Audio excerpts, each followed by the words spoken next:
I always knew I wasn't their favorite, but I never thought they'd go this far. Growing up, I watched my parents shower my sister with love while I was just there. She was the golden child, beautiful, smart, the one they bragged about at family gatherings. I was the afterthought, the extra, the one they barely remembered to pick up from school. But I didn't mind, not really. I told myself it didn't matter. I worked hard, kept my head down, and built a life of my own. I found someone who loved me, who saw me for who I was. When my fiancé proposed, I thought, finally they'll see me. They'll be proud. I invited them to my wedding, sent personal letters, called, begged. And on my wedding day, they didn't show up. No call, no message, nothing. I stood there in my wedding dress, waiting, watching the door, hoping they'd come. But they never did. Because in their eyes, I was never good enough. That was the moment something inside me snapped. And then, everything changed. I should have seen it coming. Looking back, the signs were always there. My parents had a way of making me feel small, like I was some kind of mistake they had to deal with. My sister, Layla, was the perfect one. She got straight A's, was the star of every school play, and had this effortless charm that made people love her instantly. Me? I was just the other daughter. It wasn't just little things. It was everything. When Layla wanted ballet lessons, they found the best instructor in town. When I wanted art classes, they told me it was a waste of money. When she got into college, they threw a huge party. When I got into the same college, they barely acknowledged it. I convinced myself it didn't matter. I worked hard, put myself through school with scholarships, and built a life on my own terms. I didn't need their approval, but deep down I did. I kept hoping that one day they'd finally see me, that something would change. And when I met Ryan, I thought that day had come. Ryan was different.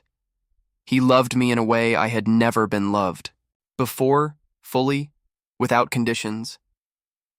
When he proposed, I was overjoyed, not just because I loved him, but because I thought this was my moment. My parents would have to see me now. A wedding was something they couldn't ignore.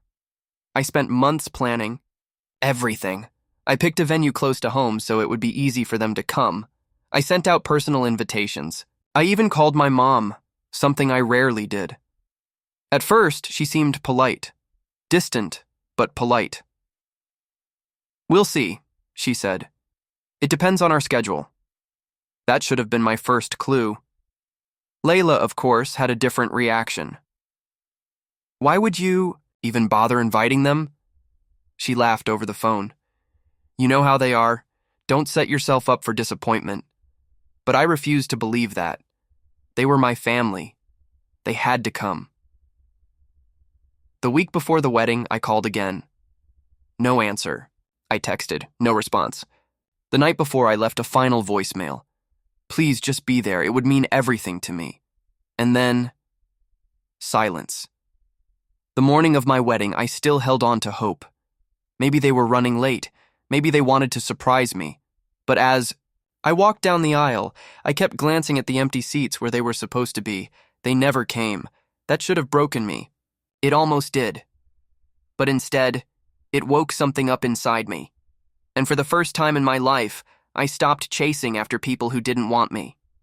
That was the moment everything changed. I held it together through the vows, through the speeches, through the laughter and the dancing. I smiled, posed for pictures, and let everyone believe I was the happiest bride in the world. But inside, I was screaming.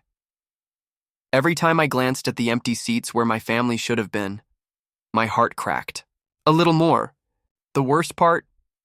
I kept making excuses for them. Maybe there was an emergency, maybe their car broke down, maybe... Then my phone buzzed, a text from Layla. Just 2 words. Don't be mad. I felt my stomach drop. My hands shook as I unlocked. My phone. That's when I saw it. A photo. My parents, Layla, and a few of our relatives sitting at an upscale restaurant, smiling, laughing, raising their glasses in a toast. The caption? Family night out. The timestamp? The exact moment I was walking down the aisle. I stared at the screen, my vision blurring. They didn't forget. They didn't have an emergency. They didn't even bother with an excuse. They had made a choice. I wasn't worth showing up for. My hands clenched around my phone. My wedding day, the most important day of my life. And they had decided to spend it together, without me. Ryan noticed. He pulled me aside, his hands on my shoulders, his voice soft. "Babe, what's wrong?" I showed him the text. He read it, jaw tightening, his face darkening with anger. "Are you serious?" I felt numb. "Maybe we should just—" I started, but he cut me off. "No, we're not doing this. Not today." He gently took my phone, put it in his pocket, and kissed my forehead. "We're going to enjoy our wedding. They don't get to ruin this." He was right. They didn't deserve to ruin my happiness, so I shoved the pain down, plastered on a smile, and made it through the rest of the night. But later, when the guests were gone, when the music faded and it was just Ryan and me in our hotel suite, it all came crashing down. I sobbed into his chest, years of rejection and hurt spilling out of me. Why wasn't I ever enough for them? Ryan stroked my hair, his voice firm but gentle. "It's not you, love. It's them. And they're going to regret this." I wanted to believe him, but how could I, when my own family had just proven, once and for all, that I meant nothing to them? Something inside me shifted that night. A fire ignited, slow but steady. For years, I had begged for scraps of their love.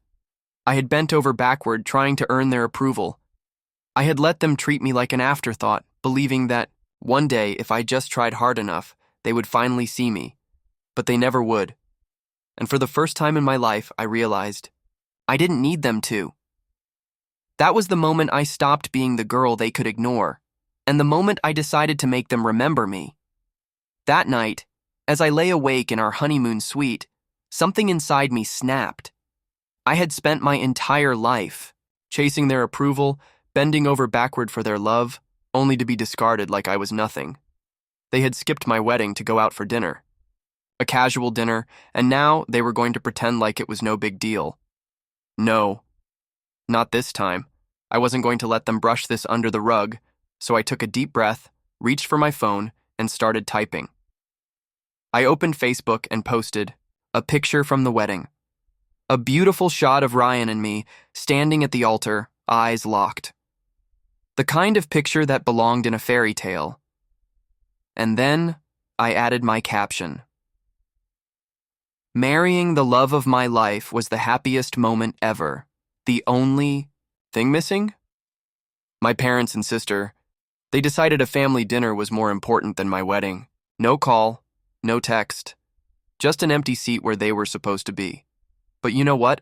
For the first time in my life, I realized I don't need their validation. I am enough.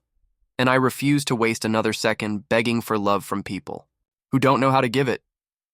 I hit post within minutes. The notifications started rolling in. Likes, comments, shares, family members, old classmates, even distant relatives I barely spoke to. Wait, what? They skipped your wedding? I always knew they treated you differently, but this is next level cruel. Unbelievable. You deserved better. I felt my heartbeat quicken. The truth was out now. They couldn't spin this, couldn't gaslight me into thinking I was overreacting. And then, like clockwork, my phone buzzed. My mother. I let it ring. Then my sister. Then my father. I ignored them all. They had ignored me on the most important day of my life. Now they could sit in their discomfort. 2 days later, I got the inevitable visit. Ryan and I had just gotten back from a short honeymoon when the doorbell rang. I opened it to find my parents and Layla standing there. My mother's face was tight with barely concealed anger. My father looked uncomfortable. "Layla?" She had that fake, syrupy sweet expression she always used when trying to manipulate me. "We need to talk," my mother said. I crossed my arms. "Do we?" She exhaled sharply. "What you posted online, it was unnecessary. You made us look bad." I let out a bitter laugh. "I made you look bad? You didn't need my help. You did that all on your own." My father cleared his throat. "Look, sweetheart, it wasn't like that. I cut him off. "No, stop. I don't want to hear excuses. You knew how much this meant to me. You knew. And you still chose not to come." Layla sighed dramatically. "God, you're so sensitive. We just thought it wasn't a big deal." I felt the rage boiling inside me. "Not a big deal? It was my wedding, Layla." "We had plans," my mother said stiffly. "You made plans," I corrected. "On my wedding day. And then you had the nerve to send me a picture of it." Layla rolled her eyes. "You're being so dramatic. You're married now, just move on." And that was it, the final nail in the coffin. I took a deep breath. "You're right, Layla," she smirked. "I am?" I nodded. "Yes, I am moving on from all of you." My mother's eyes widened. "Oh, don't be ridiculous." "No," I said firmly. "I've spent my whole life chasing after you, begging for the bare minimum. But I'm done. No more calls, no more texts, no more showing up and hoping you'll finally care. I'm done." My father looked at me in disbelief. "You're seriously going to cut us out over this?" I met his gaze, unflinching. "No, I'm cutting you out over everything. Years of neglect, years of favoritism, years of making me feel like I wasn't good enough. My wedding was just the final proof that I will never matter to you the way she does." I gestured to Layla, whose smirk was gone now. "And I refuse to waste another second trying." Silence. My mother looked stunned. Layla, for once, had nothing to say, and my father? He just shook his head, as if he couldn't believe I had finally stood up for myself. "You'll regret this," my mother finally spat. I smiled. A real, genuine smile. "No, Mom. I think this is the first decision I'll never regret." And then I closed the door in their faces. For the first time in my life, I was free. The second the door clicked shut, a strange silence filled the room. It wasn't the heavy, suffocating silence I had grown up with, the one that came after every disappointed sigh, every dismissive wave of my mother's hand. No, this silence was liberating. I turned around and saw Ryan standing there watching me. His eyes searched mine, hesitant. "Are you okay?" I let out a breath I didn't realize I was holding. And for the first time in my life, I meant it when I said, "Yeah, I really am." I expected an explosion from my family after what had just happened. And I was right. The next morning, my phone was flooded with messages from extended family. Some were supportive, others, not so much. Aunt Linda: "Sweetheart, I'm so sorry. You didn't deserve this. I always knew your parents played favorites." Cousin Maya: "Damn, you really aired them out, huh? Bold move, respect." Uncle Robert: "Family is family. You should take down that post and apologize." And then there was my mother's text. "Enough of this nonsense. You've embarrassed us. Take the post down and come home for dinner so we can discuss this properly." As if nothing had happened. As if she hadn't just erased me from my own. Wedding day, I didn't respond. Instead, I made another post. To everyone reaching out, thank you. To those telling me to forgive and forget, let me be clear. I will never waste another second chasing after people who don't love me. I am done. And just like that, I was free. A week passed before I heard from Layla directly. When she finally texted, I could practically hear her fake concern dripping through the screen. Layla: "Okay, you've made your little statement. Are you done being dramatic?" I didn't respond.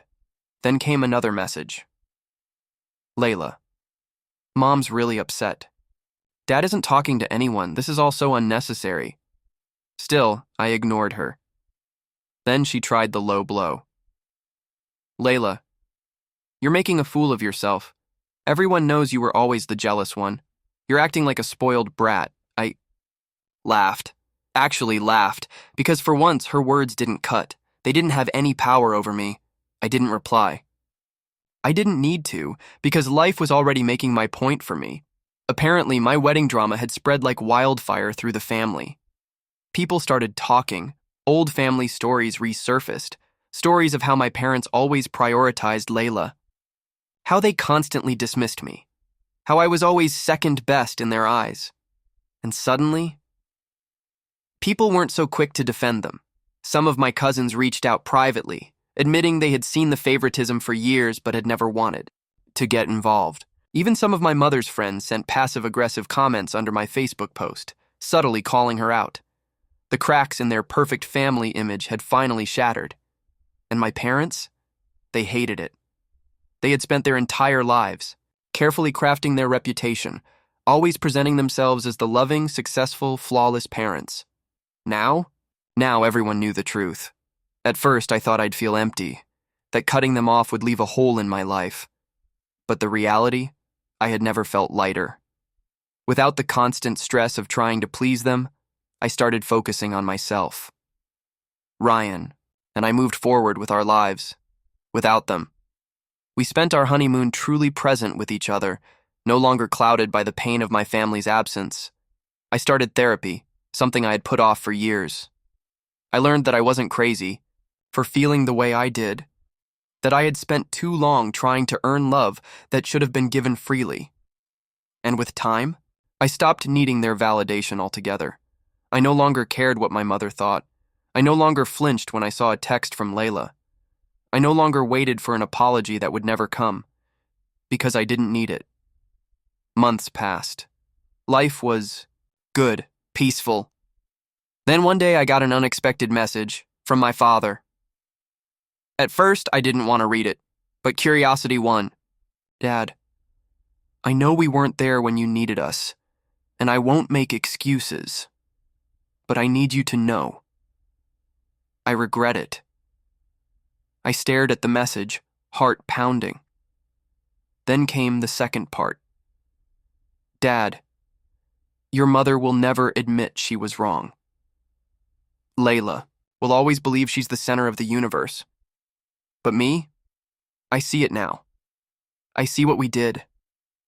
And I just hope it's not too late. For a brief moment, I felt something stir in my chest, a flicker of the old longing. But then, I took a deep breath and I realized something. I didn't need his guilt. I didn't need his regret. I had already moved on, so I typed out a simple reply. I appreciate the message, but I've found peace without you. And I left it at that. If there's one thing I've learned from all of this, it's this. Some people will never give you the love you deserve. And that's okay. It doesn't mean you're unworthy. It doesn't mean you have to keep fighting for scraps. It just means it's time to walk away. And when you do, when you finally choose yourself, that's when you truly start living.